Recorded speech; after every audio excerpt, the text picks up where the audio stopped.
நான் வேலைக்கு போகிறேன். என்கிட்ட 10,000 ஒரு மாதம் நான் வந்து ஸ்பெண்ட் பண்ண, அதாவது சேவிங்ஸுக்குன்னு இன்வெஸ்ட்மெண்ட்டுக்குன்னு என்னால் ஸ்பெண்ட் பண்ண முடியும். எனக்கு ஒரு பிளான் சொல்லுங்கள். அண்ட் இன்னொன்று என்னென்னா, நான் ஒரே இடத்துல இருக்க மாட்டேன். நான் கண்டிப்பாக வந்து மேலே மேலே போயிட்டே தான் இருப்பேன். என்னோடய வேலையில் ப்ரமோஷன் வரும் அண்டு சேலரியும் கொஞ்சம் இன்க்ரீஸ் ஆகும். அண்ட் அதுக்கேற்ற மாதிரி என்னோடய இன்வெஸ்ட்மெண்ட்ஸும் நான் வந்து கொஞ்சம் இன்க்ரீஸ் பண்ணிக்கிட்டே போவேன். ஸோ எனக்கு ஏற்ற மாதிரி ஒரு போர்ட்ஃபோலியோ என்ன ஸ்டார்ட் பண்ணுறதுக்கு நான் என்ன பண்ணணும் அப்படின்னா, ஃபஸ்ட்டு வந்து மியூச்சுவல் ஃபண்ட். ஆஃப்கோர்ஸ் இந்த வீடியோ வந்து மியூச்சுவல் ஃபண்ட் பற்றி தான் இருக்க போகுது. ஸோ மியூச்சுவல் ஃபண்டில் வந்து நீங்கள் என்ன பண்ண போகிறீங்கன்னா, முதல்ல வந்து லார்ஜ் கேப் வந்து என்னென்னா 10,000 crore வேல்யூவேஷனுக்கு மேலே இருக்க companies which are fundamentally very strong companies. So அதில் போடும்போது ஃபெயில் ஆக வந்து அவ்வளோ சான்ஸ் கிடையாது. ஸோ அண்டு லார்ஜ் கேப் வந்து என்னென்னா, சும்மா லார்ஜ் கேப்னு போட்டிருக்கனால அதை போய் வாங்கிடக்கூடாது. அதில் வந்து என்னென்னா, எக்ஸ்பென்ஸ் ரேஷியோ இருக்குது, எக்ஸிட் லோட் இருக்குது. எக்ஸிட் லோட்னால் என்னென்னா, இப்போது ஒரு வருஷத்தில் நான் வந்து வெளியே எடுத்துடுவேன் அப்படின்னா உங்களுக்கு ஒரு சார்ஜ் வந்து அவங்க போடுவாங்க. நீங்கள் 5 வருஷம்னு சொல்லியிருக்கீங்க, 5 வருஷத்தில் வந்து ஒரு வருஷத்துலேயே நீங்கள் வந்து வெளியே எடுத்துட்டீங்க அப்படின்னு சொல்லிட்டு அதனால நாங்கள் உங்களுக்கு வந்து ஒரு சார்ஜ் போடுறோம் அப்படின்ற மாதிரியும் சொல்லுவாங்க. அதுக்கு பேர் தான் எக்ஸிட் லோடு. இதே வந்து எக்ஸ்பென்ஸ் ரேஷியோன்னா என்னென்னா, அந்த ஃபண்டை மேனேஜ் பண்ணுறதுக்கான அந்த காஸ்ட். அதை நான் நேற்று வீடியோலேயே சொன்னேன். ஸோ அந்த ஃபண்டை மேனேஜ் பண்ணுறதுக்கான அந்த காஸ்ட். அது வந்து இப்போ மெயினாக என்னென்னா, டைரக்ட்டு வந்து ரொம்ப எப்படி சொல்கிறது, எக்ஸ்பென்ஸ் ரேஷியோ டைரக்ட் மியூச்சுவல் ஃபண்டில் வந்து ரொம்ப கம்மியாக இருக்கும், ரெகுலர் மியூச்சுவல் ஃபண்டில் வந்து ரொம்ப ஜாஸ்தியாக இருக்கும். So make sure you are investing it in direct mutual fund.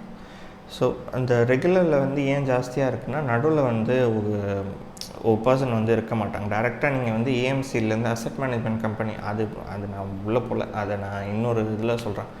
Asset management கம்பெனிலேருந்து டைரெக்டாக யூ ஆர் கெட்டிங் ஸ்டாக். அதாவது இப்போது ஒரு மியூச்சுவல் ஃபண்ட் வந்து ஓன் பண்ணுற ஒரு பர்சன் தான் உங்களுக்கு கொடுக்குறது. ஸோ அதில் வந்து இப்போ மேனுஃபேக்சர்கிட்டேருந்தே டேரெக்டாக பிஸ்கெட்டை வாங்கும்போது உங்களுக்கு வந்து ஒரு 5 ரூபாய்க்கு வரும்ல. பட் அதே வந்து ஒரு சூப்பர் மார்க்கெட்லேருந்து வரும்போது மேனுஃபேக்சரிங் காஸ்ட் அதெல்லாம் சேர்த்து ஒரு 5 ரூபா எக்ஸ்ட்ரா போட்டு விற்பாங்கல்ல. அதுதான் பேசிக்காக, அதுதான், வேறு ஒன்றும் இல்லை. ஸோ அந்த எக்ஸ்ட்ரா காஸ்ட் வந்து வராமல் இருக்கிறதுக்கு தான் இது. அண்டு டைரக்ட் மியூச்சுவல் ஃபண்டுக்கும் ரெகுலருக்கும் வந்து என்னென்னா, இப்போது அதே லார்ஜ் கேப் தான் ரெண்டுத்துலேயுமே. பட் இந்த சைடு வந்து லைக் ரெகுலரில் நீங்கள் வந்து வாங்கியிருக்கீங்க அப்படின்னாலும் டைரெக்டில் வாங்கியிருக்கீங்கனாலும் ஒரே ஸ்டாக் தான் இருக்கும், எல்லாமே அக்சஸில் அப்படியே தான் இருக்கும். ஆனால் எக்ஸ்பென்ஸ் ரேஷியோ மட்டும் இங்கே ஜாஸ்தியாகும், அவ்வளோதான். ஸோ இதை முடிஞ்ச அளவுக்கு கட் பண்ண போகிறாங்க, இல்லை டைரெக்டில் போட போகிறாங்க. நிறைய கம்பெனிஸ் வந்து வச்சுருப்பாங்க டைரெக்ட் மியூச்சுவல் ஃபண்ட் அப்படின்னு சொல்லிட்டு, அது பார்த்து வாங்கிக்கணும். பிகாஸ் போட்டு அதுக்கப்புறம் ரெகுலரில் போட்டேனே அப்படின்னு சொல்லிட்டு ஆகிடக்கூடாது. எக்ஸ்பென்ஸ் ரேஷியோவில் வந்து 1% 2% தான் காமிப்பாங்க. பட் அதில் இப்போது நீங்கள் எப்படி உங்களுக்கு 10 லட்சம் இருக்குது அப்படின்னா, உங்களுக்கு வெளியே எடுக்க போகிறது வந்து 15 lakhs இருக்குது அப்படின்னா, அதில் வந்து 11 lakhs தான் உங்களுக்கு வரும் அப்படின்ற அவ்வளோ கட் ஆகும் அந்த expense ratio. So like huge amount வந்து கட் ஆகும். ஸோ எக்ஸ்பென்ஸ் ரேஷியோ பார்த்து வாங்க, மினிமமாக தான் இருக்கும். நீங்கள் டேரெக்டாக போகும்போது மினிமமாக தான் இருக்கும். ஸோ அதை மட்டும் பார்த்துக்கோங்க. அண்டு இன்னொன்று என்னென்னா, அசெட் அலோகேஷன். இப்போது அதான் 10,000 சொன்னேன் இல்லையா, 10,000னா இதுக்கு வந்து லார்ஜ் கேப்க்கு வந்து முடிஞ்ச அளவுக்கு 5,000 கொடுக்க பாருங்க. பிகாஸ் லார்ஜ் கேப் தான் உங்கள் போர்ட்ஃபோலியோ வந்து அந்த பேஸை வந்து நல்லா ஸ்ட்ராங் பண்ணும். ஸோ அப்படி கொடுக்க பாருங்கள். அண்டு முடிஞ்சால் 6,000 கூட யூ கேன் கிவ். நான் சொல்கிறது வந்து ஒரு ரஃப்பான ஃபிகர் தான். ஒரு 10,000க்கு வந்து ஒரு எக்ஸாம்பிளாக 10,000 வச்சு சொல்கிறேன்.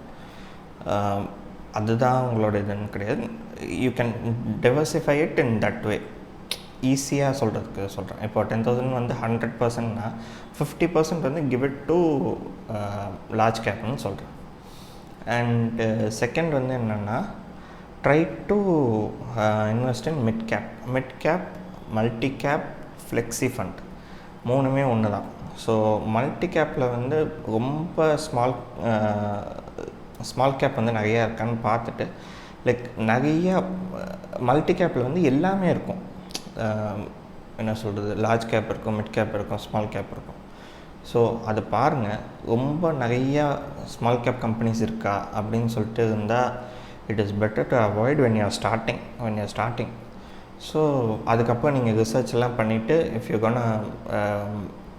கோனா பைனா தட் இஸ் டிஃப்ரெண்ட்.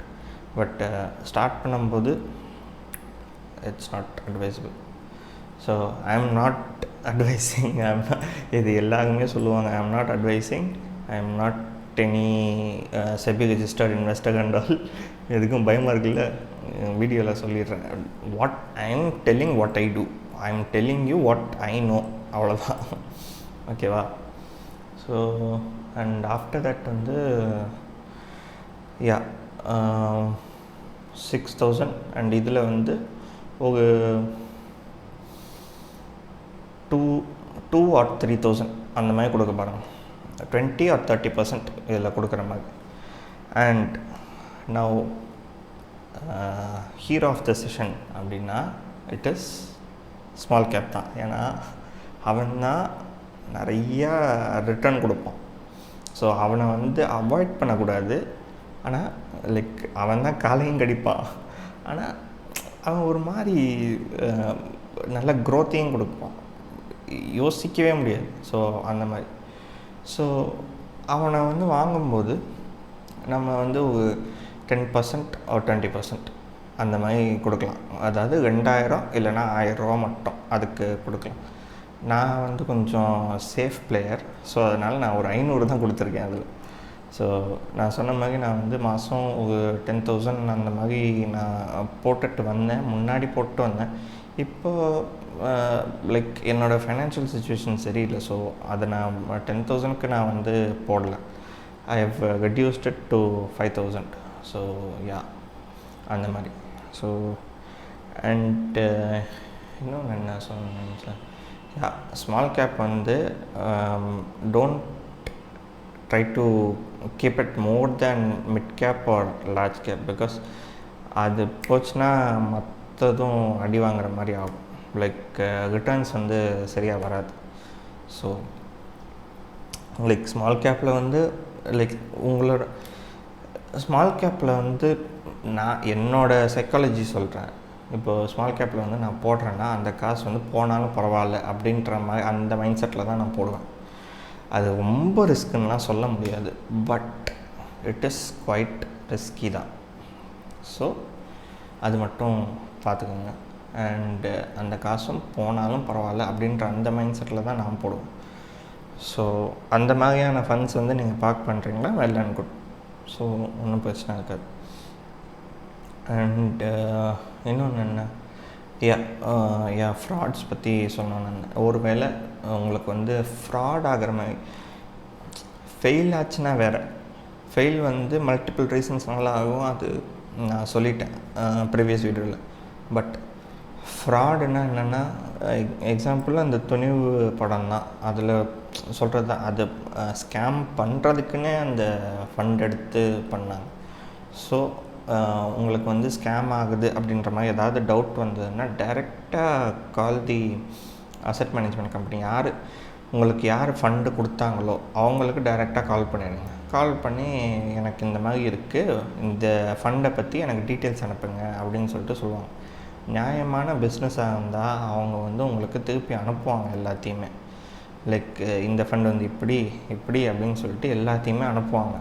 அப்படி இல்லாமல் நீ என்ன ஓவராக கேள்வி கேட்குற, நீ யார் அப்படி இப்படின்னு சொல்லிட்டு அப்படியே பேசினாங்கன்னா எனக்கு தெரியும் நீ யாருன்னு அப்படின்னு சொல்லிட்டு ஃபோனை நீங்களே கட் பண்ணிவிட்டு ஸ்ட்ரைட்டாக மூவ் அவே டு செபியில் வந்து ஸ்கோர்ஸ்னு ஒரு போர்ட்டல் இருக்குது. அங்கே போயிட்டு யூ கேன் என்ன சொல்லணுமோ அந்த கம்ப்ளைண்ட்டை வந்து ரெஜிஸ்டர் பண்ணுங்கள் அங்கே. அப்படி இல்லைன்னா you can file an FIR also in police station.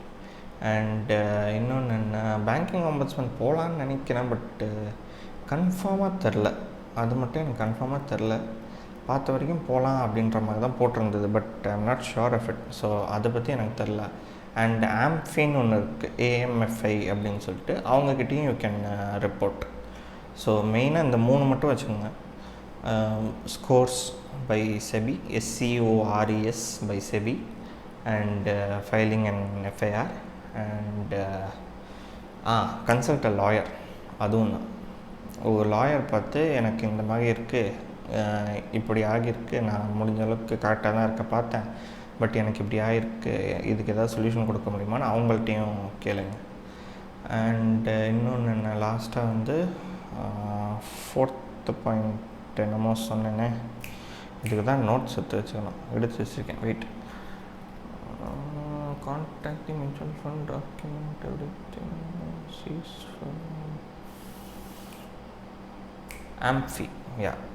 ஆம்ஃபியோட. And ஆம்ஃபியில் போயிட்டு கிரீவன்ஸ் ரெட்ரஸல்னு ஒன்று இருக்கும், AMFI. அது AMFIன்னு போட்டாலே வந்துடும். கிரீவன்ஸ் ரெட்ரஸல் போயிட்டு you can tell what happen அப்படின்னு சொல்லிட்டு, ஏன் உங்களுக்கு அது ஃப்ராடாக தோணுது அப்படின்னு சொல்லிட்டு யூ கேன் சே. ஃபெயில் ஆகிறதுக்கு நிறைய ரீசன்ஸ் இருக்குது, பட் ஃப்ராட்னால் வந்து ஃபெயில் ஆகிடக்கூடாது. ஸோ அதுக்கான டிஃப்ரென்ஸ் வந்து புரிஞ்சுட்டு, லைக் ஃபெயில் ஆகிடுச்சு இவன் ஃப்ராடு அப்படி போகக்கூடாது, அது தப்பு. அது ஃப்ராடாக இருந்தால் மட்டும்தான், அப்படி ஒரு கம்பெனியே இல்லைன்னா, அந்த கம்பெனி வந்து தப்பான வேலை பண்ணுச்சுன்னா அப்படின்னு உங்களுக்கு தெரிஞ்சால் அப்போ தான் அது ஃப்ராடு. ஓகேவா? ஸோ அதுதான். அண்டு மெயினாக வந்து என்னென்னா டாக்குமெண்ட் எவ்ரிதிங். நீங்கள் எல்லாத்தையுமே இப்போ நீங்கள் வாங்கினதுக்கான அந்த இதுவும் இருக்கும், அந்த ப்ரூஃபும் இருக்கும், அண்ட் அவங்க விற்றது அதெல்லாம் அந்த ப்ரூஃபும் இருக்கும். ஒரு பிளாட்ஃபார்ம் மூலியமாக தான் பண்ணியிருப்பீங்க, ஸ்க்ரீன்ஷாட்லாம் எடுத்து வச்சுருக்காங்க, அண்ட் இதெல்லாம் வந்து show it as an evidence. So இவ்வளோலாம் கிடையாது, மியூச்சுவல் ஃபண்ட் வந்து அப்படி கிடையாது. ஸோ எதுக்கும் இது வந்து யாருமே சொல்லன்னு சொன்னாலும் தெரில, பட் இது எதுக்கும் அப்படின்ற மாதிரி தான் சொல்கிறேன். இது கன்ஃபார்ம் இந்த மாதிரி வந்து நடக்க ரொம்ப கம்மியான சான்ஸ். அதை ஒரு படத்துக்கு எடுத்தாங்க, பட் ஸ்டில் சொல்கிறேன் எதுக்கும். அவ்வளோதான். ஸோ அவ்வளோதான். இதெல்லாம் வந்து ஏன் சொல்கிறேன் அப்படின்னா, நான் ஒரு நல்ல எக்ஸாம்பிள் கொடுக்கணுன்னா, அந்த விக்ரமில் சொல்லுவாங்கள்ல, 25 வருஷம் ஆச்சுடா இந்த இடத்துக்கு வரேன் அப்படின்ற மாதிரி. அது ஒரு சிம்பிளாக டிமேட் அக்கௌண்ட்டில் முடிய வேண்டிய வேலை. அது நான் என்ன சொல்கிறது, லைக் அது ஆரம்பித்து லைக் கொஞ்சம் கொஞ்சமாக ஏதோ ஒரு வேலை, ஏதோ ஒரு சம்பளம், ஒரு 10,000 இருந்தால் கூட, நான் 10,000 வேணாம், ஒரு 25,000 வச்சுப்போமே. ஒரு 25,000 வந்து ஒரு 1,000 ருபீஸ் அப்படின்ற மாதிரி நீங்கள் ஸ்லோவாக சேர்த்துக்கிட்டே வந்தால் கூட, நீங்கள் எப்படியும் ஒரு வேலையில் இருக்கீங்கன்னா இன்னும் மேலே மேலே தான் போக பார்ப்பீங்க, அண்ட் அஃப்கோர்ஸ் நீங்கள் போவீங்க. ஸோ அப்படி போகும்போது ஸ்டெப் அப் யுவர் இன்வெஸ்ட்மெண்ட்ஸ், அப்படியே இன்வெஸ்ட்மெண்ட் வந்து இன்க்ரீஸ் பண்ணிகிட்டே வரும்போது காம்பவுண்டிங்லேயே அந்த லைக் கெட்ட பிஸ்னஸில் எவ்வளோ வந்துச்சோ அதை விட நிறையாவே ரிட்டர்ன்ஸ் வந்து இந்த மாதிரி இன்வெஸ்ட்மெண்ட்ஸ்லேருந்து வரும். So it is not like that, like ஒரு கெட்ட பிஸ்னஸ் பண்ணால் தான் என்னால் பணக்காரன் ஆக முடியும், அண்ட் பணக்காரங்களே கெட்டவங்க தான் அப்படின்ற மாதிரிலாம் கிடையவே கிடையாது. ஸோ யூனோ அது அப்படி தான் இருக்குது, பட் அப்படி கிடையாது. ஸோ இப்படியே வந்து அதை முடிச்சிட்ருக்கலாம், ஈஸியாக வந்து பணக்காரன் ஆகிருக்கலாம். So and of course it's a படம் at the end of the day. So ஒரு எக்ஸாம்பிளுக்காக சொன்னேன், ஒரு 25 இயர்ஸில் வந்து அப்படி தான் பணக்காரன் ஆகணும் அப்படின்ற மாதிரிலாம் கிடையவே கிடையாது. நீங்கள் சாஃப்ட்வேர் டெவலப்பர் தான் ஆகணும் அப்படின்லாம் கிடையவே கிடையாது. லைக் ஒரு பெரிய ஜாபில் இருக்கணும் அப்போ தான் என்னால் பணக்காரன் ஆக முடியும், not necessarily. You just have to know how you have to invest, அவ்வளோதான். மற்றபடி தட்ஸ் நத்திங்.